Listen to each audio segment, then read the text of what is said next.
What's up guys, KSWTV here, back again with a brand new video and a brand new edition of the EPL Game Week fixtures. This week we're on Game Week 6. Without further ado, let's get into the video. But before we start these fixtures, make sure you hit that subscribe button, hit that notification bell. We've grown over 45 subscribers in the last 28 days.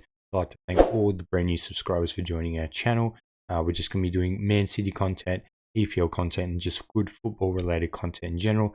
So if you want to get all the videos that I upload, make sure you hit that notification bell and hit that subscribe button as I said before. But without further ado, let's get into the Game Week 6 predictions for the English Premier League. Now this game week starts off with an absolute banger of a game, Chelsea versus Man City. As a Man City fan, Chelsea has been probably the only team in the last 3 or 4 years that have really pushed us to the max, with of course the Liverpool season, them winning the competition being an anomaly. And you know, since Tuchel's come in, Chelsea's, they're just so good. They've just gone from strength to strength. I know sacking Frank Lampard was a bad decision. When it comes to the fans, they love Frank Lampard. He's their club legend. He's the epitome of Chelsea. And to sack him would have been such a tragic news.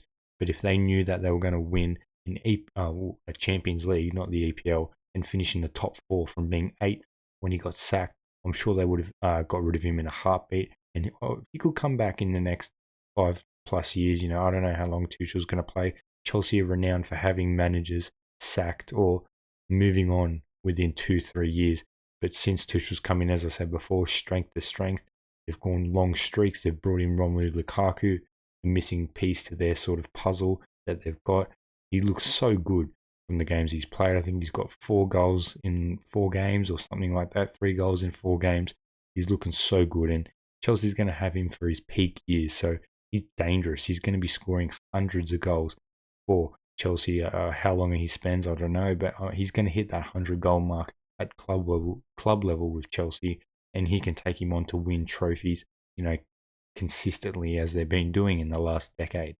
And as I said in my predictions video, it's between Man City and Chelsea are looking like they're just going to be pushing us to the end. If Man City gets a long run of games, I think Chelsea's going to match that, and it's going to be within, you know, 3 or 4 points at the end of the season. But moving on with Manchester City, we started the City off with a disappointing loss to Chelsea. It was pretty disappointing. New coach, no Harry Kane. We just couldn't get it done. We're notorious for not getting results against Tottenham. But we've gone on from strength to strength, double 5-0 wins against Arsenal and Norwich, 2 teams that are struggling. And then we got a draw with Southampton, but we're looking good in other competitions like the UCL and the Carabao Cup. My heart as a Man City fan saying it's a win, but my brain saying it's a draw. So I'm going to go with my brain on this one. I think it's going to be a 2-2 draw. I think both teams are going to be very attacking. I think Pep Guardiola is going to be learning from the mistakes of past games against Tuchel's Chelsea, losing in the FA Cup, losing in the Champions League final, and losing once in the league to them. It's going to be one of those ones where he's going to want to get a win back, try and break this sort of rivalry between the 2 or 3 top managers in the world with Tuchel, Klopp, and Pep Guardiola. So it's going to be one of those ones, obviously, where he's going to want to get a win back, get a result, and continue on pushing for this title run, and really try and knock Chelsea off the pedestal. They're top of the league, equal top of the league right now. So this is the team that we need to beat. Really put a message out to the Premier League that, you know, maybe we're going to have some injury concerns with Laporte, Stones, Phil Foden's coming back off an injury. KDB, it looks like he's going to play this week, play his first 90 minutes in the Premier League since his injury at international level.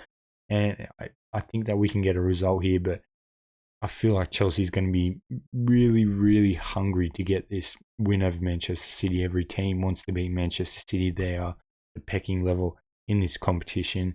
So I think it's going to be a 2-2 draw, as I said before. Romelu Lukaku is going to keep continuing on with those goals. I feel like Kevin De Bruyne is going to come back with the goal. And I think Riyad Mahrez or Gabriel Jesus, either one of them playing on the right side, is going to get a goal with a Jack Grealish assist for one of those 2 goals. Aston Villa versus Manchester United. This could be a very interesting game. Manchester United coming off some very disappointing results against Young Boys and West Ham in the Carabao Cup, but had a beautiful fight back last week against West Ham. They got very lucky with that Mark Noble penalty, being missed in the dying seconds of the game. Aston Villa, great investments, as I've said in my previous predictions. It's really more of the same. They're looking very good. Danny Ings looking very good, fitting straight into that Birmingham team very well. And Leon Bailey, if he unleashes or gets unleashed by the manager, he could be a very big problem.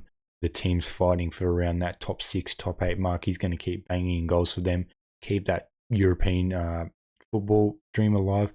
I'd say I think Aston Villa can get European football this year, especially with how the competition is now with Tottenham Hotspur, Arsenal falling off levels.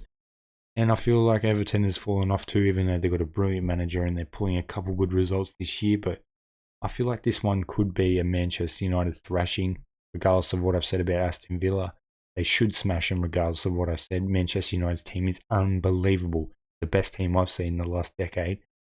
I feel like it's going to be a 2-0 win, a comfortable 2-0 win to Manchester United. I feel like Jadon Sancho, if he plays, is going to shine in a game like this, really show his creativity, whether it's a goal or an assist. And I feel like Bruno Fernandes is going to score as usual. I think it's going to be a penalty. Bruno Fernandes. Now that I'm saying that, Cristiano Ronaldo takes penalties now, so I feel like it's going to be a Cristiano Ronaldo goal, Jadon Sancho goal or an assist, and I feel like it's going to be a very comfortable win for Manchester United, 2-0. Everton versus Norwich here. Well, this is going to be a short and sweet one. Norwich is not going to get a result against this Everton team with this Everton manager. The tactics behind them. Norwich are a championship team. They're going to get relegated this year, as I say, in every Premier League fixture. They've had a very tough run to the start of the season, and it's continuing against the Toffees. I feel like Everton's going to get an absolutely brilliant win this week. It's going to be a 3-0 win, Richarlison goal, DCL goal, and I feel like maybe Demarai Gray, if he plays, can get on the score sheet again as he's done in previous games, really trying to cement himself into that top squad, I guess. I don't know if he fits into the starting 11. I feel like Andros Townsend maybe squeezes in a little bit more than him, but I feel like it's going to be a 3-0 win to Everton. It's going to be a comfortable one at home for Everton, 3-0 win. Now, this is going to be a very entertaining game if it goes out the way I think it's going to go. Leeds versus West Ham United. Two very good attacking teams. One team in West Ham that's more defensively solid than the other. I feel like Leeds has a very attacking style of football, but when it comes to defending, they lack. They concede goals, they leak goals in times that they really shouldn't do it. And just in general, they leak goals coming from that midfield. Calvin Phillips cannot carry that midfield for 90 minutes. You know, if he had maybe a couple more better plays, maybe one more player in the defense and one more player in the midfield with him that could really shine as he does, then Leeds can be a very high contender for European football. Very exciting football from both squads starting this year. Leeds haven't got the results that they've wanted. Really bad results domestically in the cup games. But West Ham are looking very good. I think West Ham are going to get a good result here. I think it's going to be a 1-0. But I feel like it's going to be a dominant 1-0 from West Ham. And hopefully Antonio can get on the scorecard again, or Ben Rama for my fantasy Premier League. 1-0 win to West Ham, I think it's going to be. Leicester versus Burnley. Burnley, the most boring team in the Premier League in my opinion, versus Leicester, who are underachieving this year and really need to get some results on the board. They're going to cement themselves in the top 6 clubs, as they have been doing for the last couple of years now.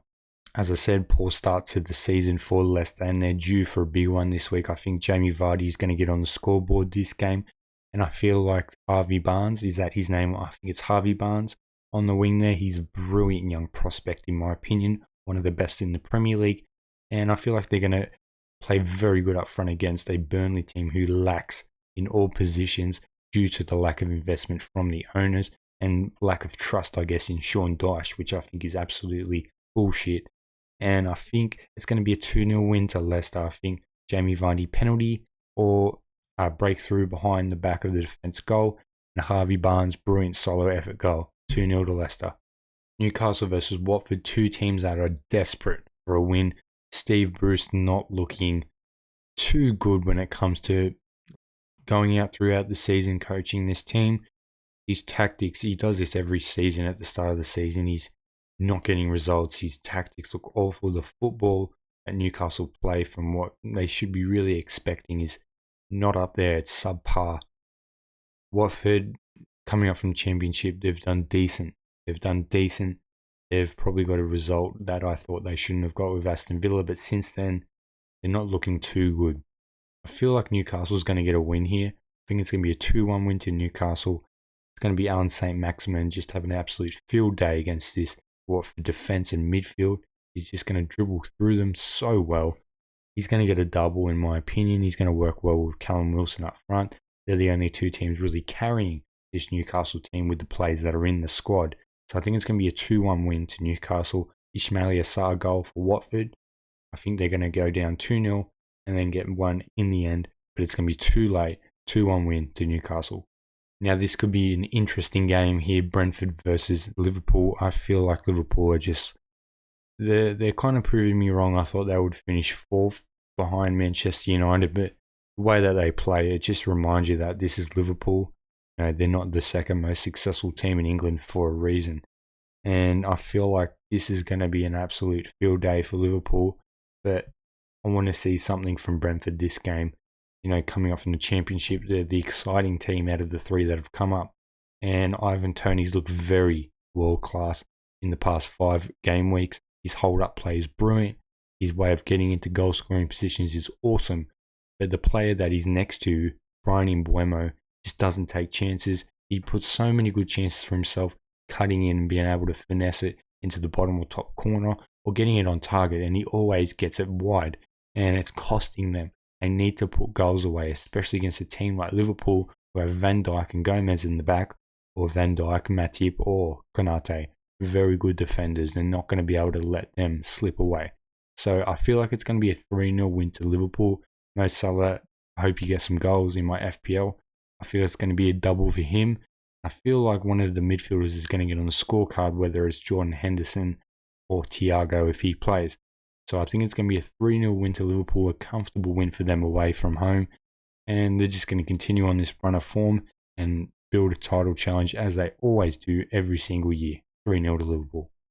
Now, it's probably the most boring game, I think, of the game week. Wolves versus Southampton, 2 very underachieving teams. Southampton sold their best players, as I say, every game week. And Wolves, the project is dead, I can say confidently. The sacking of the coach, well, not the sacking, the loss of the coach, the loss of their leader, their captain, in Rui Patricio going to Roma. And the attacking players from Wolves are just not doing it. They're just not doing it at all. And it's going to be a struggle for Wolves this season. They're not going to finish in the top 10 in my opinion. And that's going to be the first time in the last 3 years. So I feel like this is a rebuilding season. But I don't think it's going to be the same sort of rebuild, the same sort of project that they've had for the last couple of years. This game really has a 0-0 or a 1-1 draw written all over it. Am I wrong? But I can't see any team getting a win. I can't see any team dropping points because I think they're as bad as each other, if that makes sense. Now, too, in my opinion, is going to be the worst North London derby in history that I've ever watched. 2 teams that are really underperforming, to say the least, especially with Arsenal. Mate, they're just horrible, aren't they, this year? And I don't see why. They've got a good team, compared to other teams that they're losing to or looking worse against. They've got a good team, a decent team, not the best Arsenal team, obviously. They've had the Invincibles.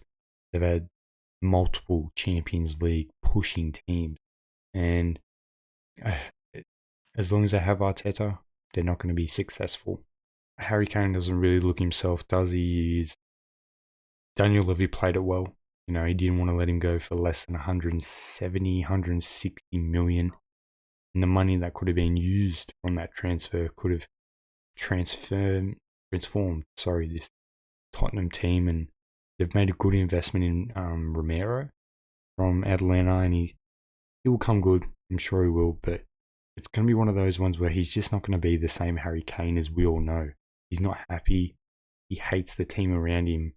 The team he plays in is not up to his standard, not up to his level. And there's only so much Harry Kane can do, especially along a 38-game season. And we've seen this for the last X amount of years now, and he's gotten sick of it. He's spat his dummy and he wants to get out. Now, with Arsenal, as I said before, as long as Arteta is not going to be any success at the club, I don't know what to go with this one. It's weird. I think it's going to be a Tottenham win. 2-1 to Tottenham. Harry Kane is going to score, but he's not going to have a good game. I feel like Odegaard's going to have to save them again, maybe from a set piece, free kick, I don't know, something, and Odegaard's going to score again as he saved him last week. But it's going to be such a shit game, and I feel for both fans. So 2-1 win to Tottenham, scraping it, barely. Back to winning ways, Nuno looking good again, but we all know he's a scapegoat, and he's only going to take them so far till they get a manager that's better than them, or they get more investments in the team, get a better squad, and then get a better manager. So I think it's going to be a 2-1 win to Tottenham, but I'm not confident either way on a result. It could be a draw for all I know, 0-0, but I'll go 2-1 to Tottenham. That concludes the Game Week 6 predictions of the English Premier League. As I said in the start of the video, if you hit that subscribe button, turn the bell notifications on, that will be a massive help. I've grown so much over the last 28 days. So thank you to all the new subscribers or to the new viewers. You guys really keep the channel going, really running a lot faster than what I thought it would be. But this is going to be conclude of the Game 6 week predictions for the EPL. See you in my next video. It's going to be about Raheem Sterling and what I think of the situations going on with his playing time, and what Man City needs to do or should do, either sell him or keep him to keep or get his form back and running. Because when Raheem Sterling's running good, Man City's running good. I'll see you in the next one. Peace.